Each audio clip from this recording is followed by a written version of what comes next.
Hey guys, it's CWillyHD here, and welcome back to Game Breakers. This time we're going over one of my personal favorite games on the Switch, Super Mario Maker 2, to take a look at some glitches that you can still do to this day.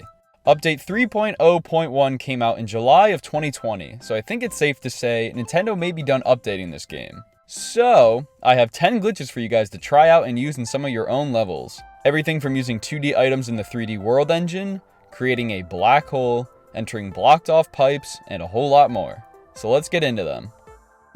If you've ever been lucky enough to come across a troll level, you've probably seen one of these. A seemingly meaningless pit that just so happens to have invisible blocks to trap you inside. Yay. Well, there's a way you can clip through the invisible blocks anytime you want. All we need is a Yoshi. While riding him, stand below the hidden block, so in my case, this hole. We want to hold down, crouch, jump, and as soon as you reach the barrier for the hidden block, uncrouch and hop off Yoshi. And boom, you'll jump right through like there's no blocks at all. It's not too difficult to do, but the timing can be a little tricky. By crouching and uncrouching, you pass through the trigger for the invisible blocks by making your hitbox bigger, and then hopping off gives you the extra height needed to get out. This technique works in both styles Yoshi's in, that being Mario Bros. U and Mario World. It doesn't take too long to get the hang of, and in no time, you'll be getting out of those troll pits that you always come across in levels. You're welcome. So, let's talk pipes. When you enter one and the other is blocked off, you'll get returned to sender. We need to use this for a glitch. Have a pipe that has a one-way entrance with it blocked off on the other side. Before entering it though, we need to equip either a box or mask item. So any one of them that can rest on your head. Now we can enter the pipe. You'll get an outline of yourself in the blocked off pipe, and then after getting sent back, you still die, however, you'll get a strange effect. Your character will basically go invisible and create this outline effect with the background. I guess you dying in this way screws up the game's layers, and your character will now just become the background or something. It works with each of the themes in the 3D Mario World, and any of the boxes or masks will work. It's not too crazy and you still die anyway, but it's still just interesting to see.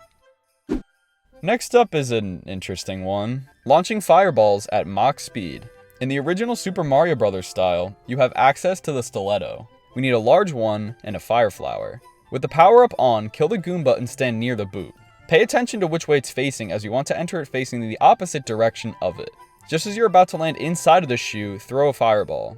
The timing can be very tricky, but if you fire one right as you land in the shoe in flip directions, the fireball will get shot out at an insane speed. Something to do with the boot flip and the fireball spawning at the same time creates this effect. If you're having trouble with this, you want the character to already be in the throwing animation and then the actual fireball spawn right when you enter. It's a tough thing to get down, but I had a lot of fun watching them fly off screen. They can also hit ramps, which kinda corrects the speed but not fully. This is a neat glitch of a mechanic though, and could probably be used in some levels. I don't know, I feel like the angle and distance could allow for targets that can only be hit using the strat, but that's just a thought though. Sticking with the original Mario Bros. Style, wall jumping. It's a useful mechanic, but it can only be done in a few of the styles. Mario Bros. Not being one of those. But now it can be. You'll need a big mushroom and a door up against a wall, so something like this that you see on screen now. The platform is too high up to reach, and the door doesn't have any solid ground underneath it. But with our new wall jump, we can still get up there. What we want to do is crouch as we go through the door and then jump immediately after we take control again. So enter the door, and during the transition, hold down on the control stick and mash jump. Your character will jump even though there's nothing below us, and you can still guide yourself over to the platform. So yeah, anywhere you see this kind of setup, it means that you're able to do a wall jump in a game style you never were supposed to. You crouching through the door basically places your character slightly in the wall for a second, so the game thinks we're on solid ground and allows us to jump. A handy mechanic to know whether you're designing a level or playing through one. Okay, now it's time for one of the most broken and well-known glitches in Mario Maker 2, the black hole. A glitch that, well, acts like a black hole, allowing you to place practically unlimited objects inside of it. This glitch has many variations of it as it survived multiple patches, but in the newest version, there's still a very easy setup for one. So start off in a blank Mario World level, and the first thing we have to do is place down a swinging claw. It doesn't really matter where though. Next up, we need a big hammer bro inside of the claw, so place one down, make them big, and throw them in there.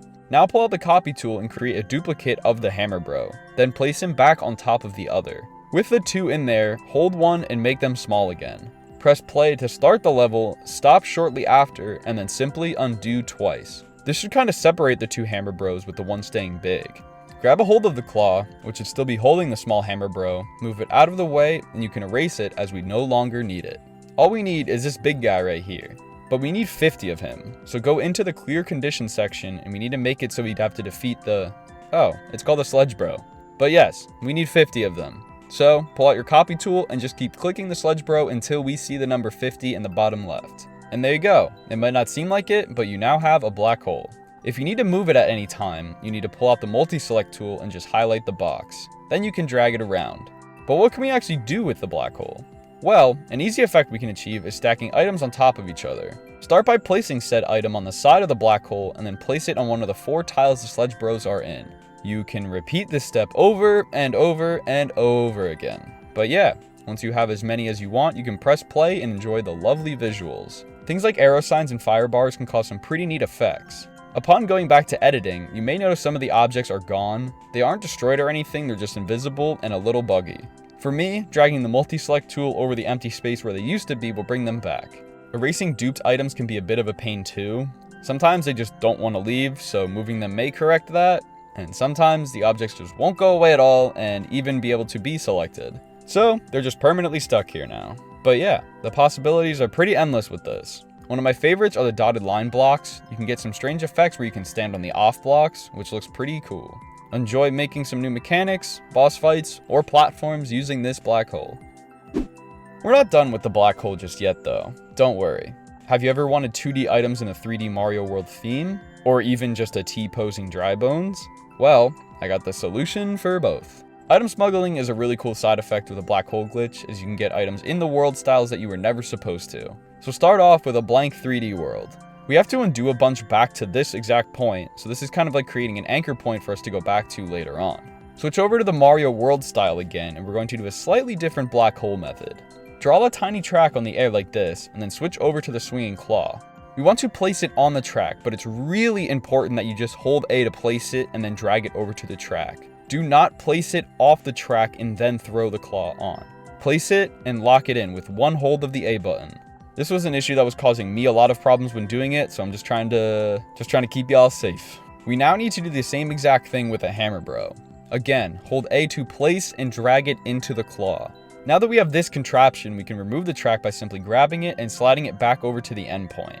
Now that we only have a hammer bro and the claw, turn them into a sledge bro, press play on the level, and then back out to editing again. We now need to undo twice, which should cause the claw to let go of the sledge bro. This is the start of our black hole, so we now need to copy the sledge bro a bunch. To do this, multi-select the bro, click copy on the box, and then deselect it.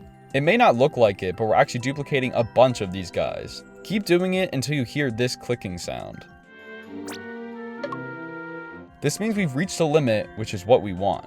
Now it's time to actually place down any item you want to smuggle over to 3D World. I'm doing the dry bones shell as it creates a really neat effect later on. Quick thanks to Spark Mario Maker for the item suggestion and the setup for this in general. But place the item you want inside the black hole like this, and then you're pretty much done. Repeatedly press undo until you're back in the 3D world, which will take some time as you have to undo all these copies and placing. But eventually, the undos will pause, and the world will transition back over to 3D, with this in place of our dry bones shell. We can mess around with it in the actual play mode, but we also need some ground for it to stand on, as well as the 100 sledge bros that we're about to explode all over the level. It took me a couple of tries to set the land up right, but as I'm saying this, I think you can just grab the sledge bro and either move or delete him. But I ended up using this weird land placement and a star to kill all the bros, leaving us with this. A beautiful T-posing dry bones. He won't move or do anything really, he just stands there, menacingly. But he behaves really weird, so you can still die to him if you just walk up. But we imported a dry bones shell, so where's that at? It's actually at the bottom of the model, but it's just invisible and you can see it when you jump on him. You'll start flashing like you took damage, which was just us collecting the shell, but then immediately taking damage from standing inside of him. So use the invincibility frames to jump back in and grab another shell. Now you can definitely tell that we're inside a dry bones shell, as we walk like this. This in itself was worth it, as it just looks so strange. But you cannot ground pound like you normally could or it'll crash the game. But you can do anything else you want. Hopping out of the shell will spawn a real dry bones and then immediately take damage and fall apart. So you can still use it to clear gaps. Unfortunately though, levels with smuggled items cannot be uploaded. If you try to, you'll get met with this message, saying the level is corrupt. Like I said, you can import basically any item you want from Mario World into 3D using this method. but some items may crash the game. Still a really cool glitch and something I've always wanted to do in Mario Maker. This one's not too crazy, but I came across it while playing through some random levels. It's possible to touch the flagpole and still die afterwards. This level by this person was the one I came across, so full credit goes to him. But it's a 10-second speedrun level where if you only hold right and Y the entire time, it's timed so that you'll touch the top of the flagpole, collect the 1-up from it, and then you'll die due to time running out. I didn't even know this was possible, as I thought once you touch the flagpole, you should be good, right? My guess is they happen at the exact same time, or the time ran out a frame before the 1-up.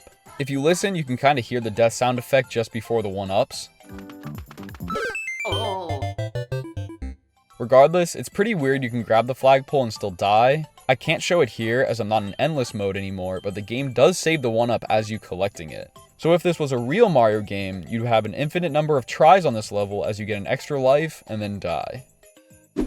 Moving on, we have a way to enter partially closed pipes. Normally, a pipe's opening will need to be completely open in order to enter it, but using some floating springs, you can enter ones like these. Shout out to Smashy for this setup, as I'm basically just following his as it makes it really easy. So, have the pipe you want to enter in the wall here, with another pipe holding the floating spring. The on-off blocks are just to activate it right away, but aren't needed. So now actually playing the level, you'll notice that I can't enter the pipe. But after hitting the off switch and letting the spring float down over our heads, you'll be allowed inside. I guess the spring's hitbox messes with the wall above you, so it just lets you in. However, if you try and get back, you'll be blocked off and sent back. Originally, I thought there was no way to get back with this setup and kind of created like a one-way pipe, but I added another floating spring right where the pipe is, and to my surprise, it worked. It behaved the same way we did like we entered. So there's a lot of uses you can get out of this glitch, like making a one-way pipe that prevents the player from going back, or only allowing the player to enter it within a certain amount of time. It works in all the regular game styles, so the original Super Mario Bros., Mario's 3, Mario World, and Mario Bros. U. 3D World does have floating springs and pipes, but they don't overlap with the terrain, so this happens. Next up is kind of minor, but still fun as we get to mess with Lemmy. In the Mario Bros. U engine, have a large Lemmy in a closed off box like this with enough room to be able to wall kick upwards. We want to jump off his head right away, so place a door outside the room connected to one that's right above his head. Now, moving over to the live level, enter the door, bounce off Lemmy's head, and then begin wall kicking up so he goes off screen.